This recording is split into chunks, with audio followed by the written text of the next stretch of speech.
My friend's mom laughed and said, "This is wrong." I smiled and whispered back, "That's what makes it fun." The first time I really noticed her, it wasn't because of anything dramatic. She was just there, leaning against the kitchen counter, laughing at something my friend had said. Her laughter had this way of filling the room without trying, warm and effortless, and for a moment, I felt like I was intruding on a world I didn't belong in. She had this confident presence, the kind that made people listen even when she wasn't speaking, but behind that confidence, I sensed something quieter, something gentle, almost vulnerable, like a soft undercurrent beneath a strong current. I was 24, awkwardly standing with a soda in my hand, unsure where to put my gaze. She caught me looking, and instead of looking away or giving a rehearsed smile, she just laughed lightly, the corners of her eyes crinkling in a way that felt intimate without intending to be. There was a grace to her movements, how she brushed a strand of hair behind her ear, how she shifted her weight when she laughed, how she tilted her head ever so slightly when she listened. All those little gestures made her seem alive in a way that was completely disarming. That day, we were helping my friend clean up after a small barbecue, and I found myself drawn to her energy, the ease with which she moved through the room. I noticed details I wouldn't normally pay attention to, the faint scent of her perfume, soft and floral, lingering in the air long after she passed, the warmth of her hand when she handed me a plate, lingering just a fraction longer than necessary, the way the sunlight caught her hair, making it shine like copper threads in a golden afternoon. Every detail seemed amplified, charged with a subtle electricity I couldn't quite explain. We ended up standing side by the counter, casually rearranging dishes. I felt a brush of her arm as she reached past me, and it wasn't uncomfortable, it was oddly comforting, grounding. There was a rhythm to that small interaction, an unspoken understanding that neither of us had to say anything for the moment to matter. And then came the teasing remark, almost innocuous, but something in her eyes challenged me. "You think that's right?" she said, tilting her head with a playful smirk. And I, not thinking carefully, replied with a grin, "That's what makes it fun." It was a small spark, nothing more, but in that moment, I felt the first real tug of curiosity, of fascination, that would grow quietly, inexorably, over the coming days. By the time I left, the ordinary afternoon had become something I couldn't shake. Her laughter, her glance, the faint warmth of her touch, those little details stayed with me. And somewhere deep down, I knew this was the start of something complicated, thrilling, and entirely unexpected. A few days after that afternoon, I found myself thinking about her more than I should have. It wasn't just the playful spark from our first exchange, it was something quieter, more insistent. So when I returned to help my friend with some errands at their house, I was unexpectedly relieved to find her in the kitchen again, this time alone, stirring a pot of soup with deliberate, almost meditative care. She noticed me immediately, a soft smile tugging at her lips. "Back again, huh?" she teased, though her tone carried warmth rather than scolding. I felt a sudden surge of nervous energy, my hands slightly clammy as I stepped closer. There was something grounding about being near her, like standing in a sunlit room on a chilly day, aware of warmth without needing to seek it. We started talking casually, the kind of conversation that could have been about anything, recipes, music, even a shared memory of my friend's childhood antics. But slowly, the words began to carry weight. She spoke with a quiet reflection that contrasted her confident exterior, and I found myself listening more than speaking, drawn to the rhythm of her thoughts. It wasn't just that she was interesting, it was that she noticed things I didn't think anyone noticed. A slight hesitation in my speech, the way I avoided eye contact when unsure, the small details of my life I barely mentioned aloud, she seemed to catch them effortlessly, without making it uncomfortable. At some point, our hands brushed while reaching for the same utensil. It was so brief that it could have been accidental, but her touch lingered fractionally longer than necessary, warm and grounding. I felt a flutter of awareness, the kind that makes your chest tighten for no apparent reason. Later, as she handed me a cup of coffee, our fingers met again, and this time, I let mine rest lightly over hers, just long enough for her to notice. She smiled, and I swear, the room felt a little brighter, as if the sunlight had thickened around us. We laughed together over some minor kitchen disaster, soup spilling slightly, a misplaced spoon, and I noticed the way her eyes crinkled at the corners, how her gaze softened when she looked at me. It was subtle, but electric. The distance that should have existed between us, the social norms, the age difference, my role as her son's friend, faded into the background. In its place was something rare, a connection that didn't need justification, only recognition. By the time I left that day, I felt that unmistakable pull of fascination, the kind that makes ordinary interactions feel like the start of something significant. Something in her laughter, in the warmth of her touch, in the gentle steadiness of her presence, had begun to plant the seeds of a bond that neither of us would admit aloud, yet both of us would carry quietly forward. After those first few encounters, I started noticing the way my thoughts drifted to her even when I wasn't at their house.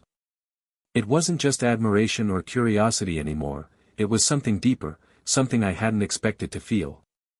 Every time I recalled her laughter or the warmth of her touch, a strange tension settled in my chest.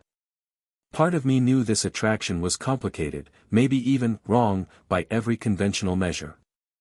But another part, the part one could barely admit to myself, thrived on the thrill of it. It was during one of my visits that the tension became tangible.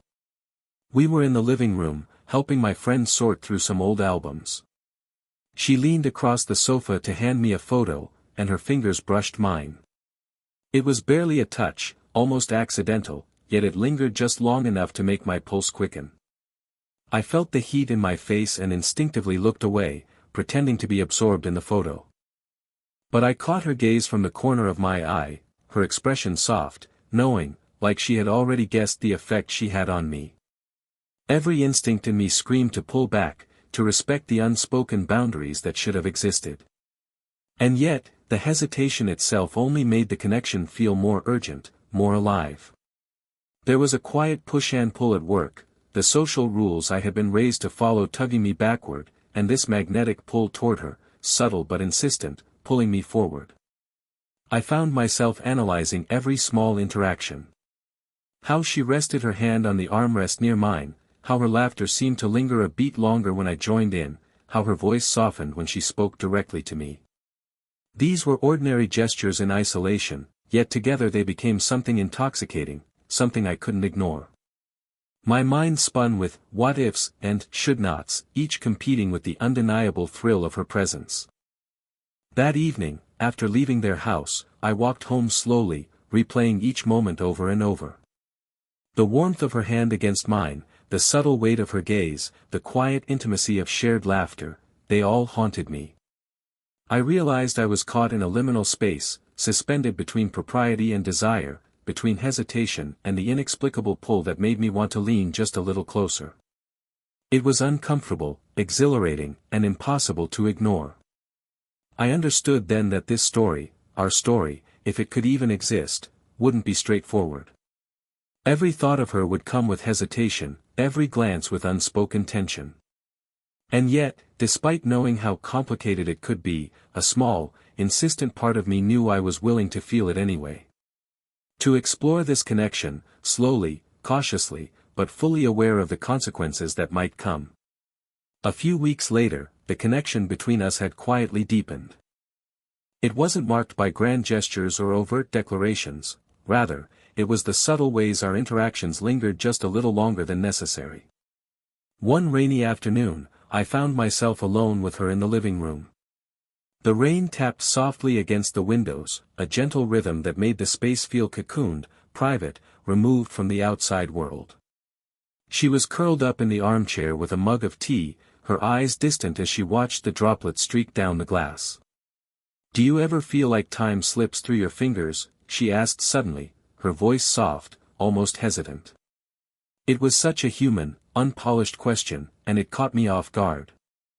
I shook my head, unsure what to say, and she smiled faintly, not with humor, but with a quiet vulnerability I hadn't seen before. She began to share a story about her past, about choices she'd made, roads she hadn't taken, and moments of loneliness that had lingered in the quiet corners of her life. She spoke with honesty, the kind that required courage, and I felt privileged to be the one listening. Her hands cradled the mug, the steam rising and mingling with the scent of her perfume, creating a sense of warmth that made me acutely aware of her presence. I responded with care, offering observations and empathy, my words intentional, deliberate. There was no rush, no pressure, only the shared space between us where silence was as meaningful as speech.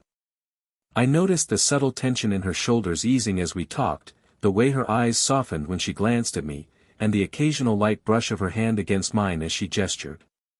Every small touch carried weight, yet remained entirely safe, intimate, yet innocent.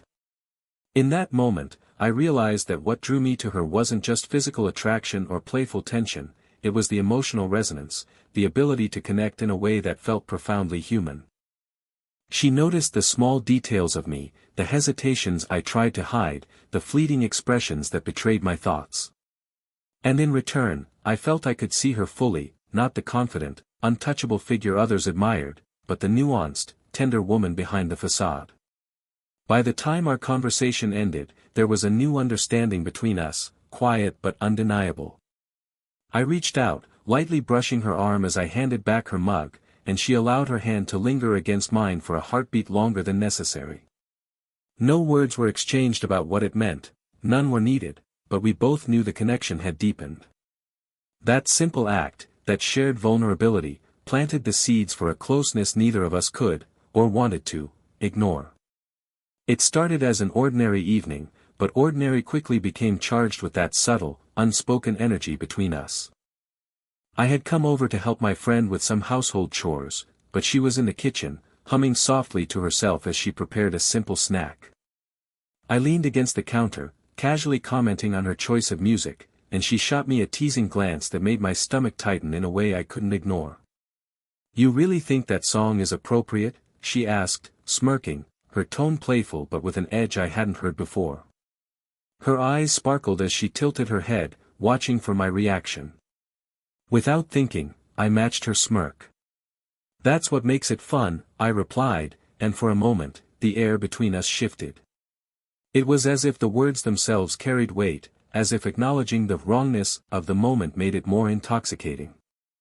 As we moved through the kitchen, our hands brushed repeatedly, deliberately, I suspected, though I couldn't tell if it was conscious on her part or just the natural rhythm of her movements.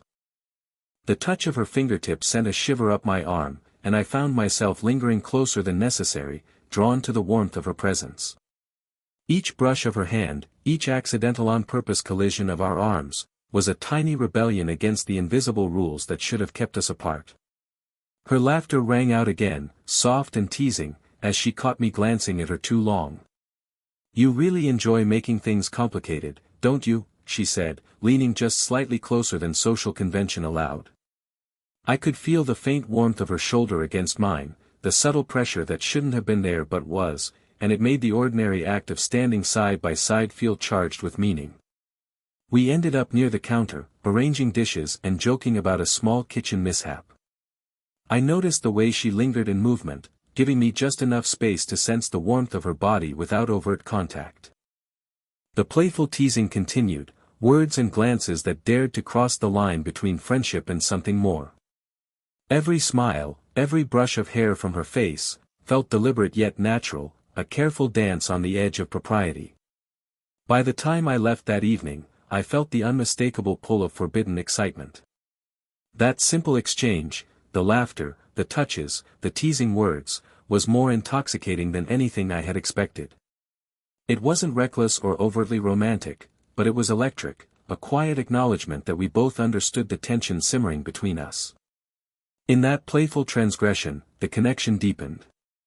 We were no longer just friend and friend's mom, we were something new, undefined, and infinitely compelling. By now, the tension between us had grown from subtle curiosity into something undeniable. Each encounter carried an unspoken awareness that neither of us could, or perhaps wanted to, ignore. It was during one quiet evening at her house that the energy between us shifted from playful teasing to something deeper, more vulnerable. The rain was falling gently outside, casting a soft gray light across the room, and the hum of distant traffic seemed to fade into silence. We had been sorting through old books together, a task that required bending, reaching, and sitting close on the floor. The closeness was accidental at first, yet every movement felt intentional, charged with a quiet electricity. Her hand brushed mine as she handed me a book, and I didn't pull away.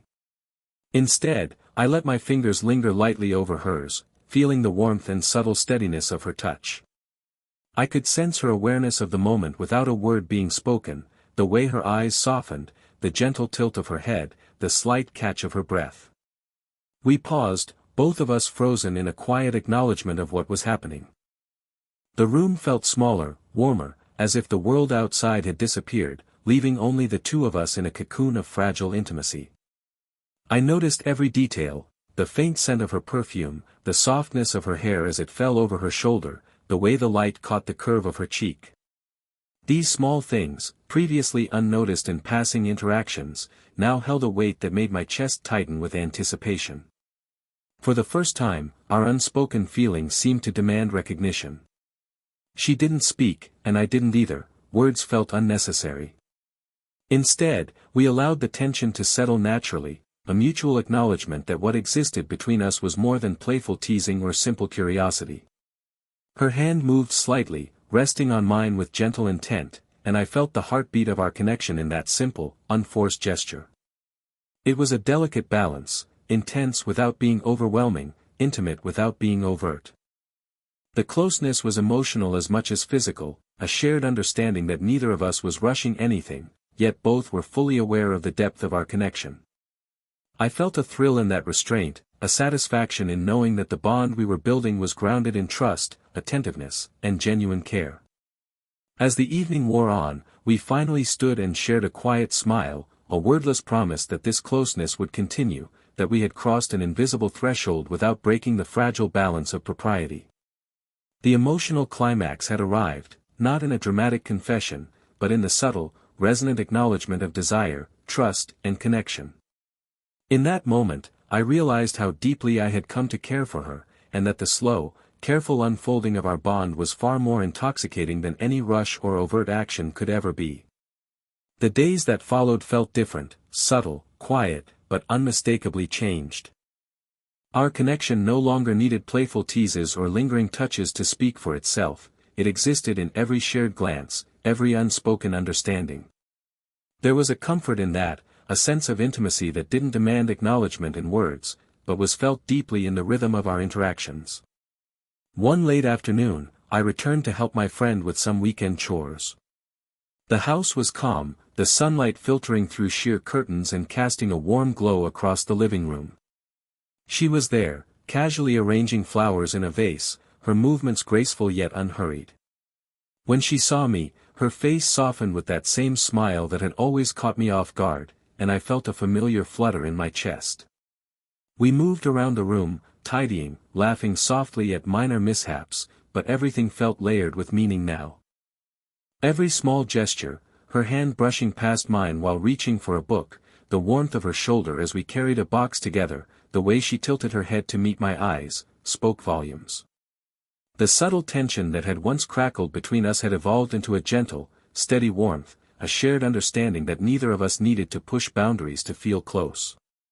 At one point, I paused near the doorway, and she reached out, lightly resting her fingers on my arm. The touch was brief, delicate, and yet it carried a weight I couldn't ignore. Her eyes met mine, and in that silent exchange, I understood something fundamental: this connection, this bond, was ours. It wasn't loud or obvious, and it didn't need to be. It was in the quiet touches, the lingering smiles, the moments when we simply existed together without words. When it was time to leave, she walked me to the door. I hesitated, just slightly, feeling the pull of wanting to stay, wanting to linger. She leaned slightly closer, her hand brushing mine again, and her soft smile held a promise, one of continued closeness, of shared moments yet to come, of a connection that was uniquely ours. I stepped out into the fading sunlight, carrying with me the warmth of her presence, the echo of her laughter, the subtle intimacy of our bond. As I walked home, I realized that this story had reached a natural, beautiful conclusion.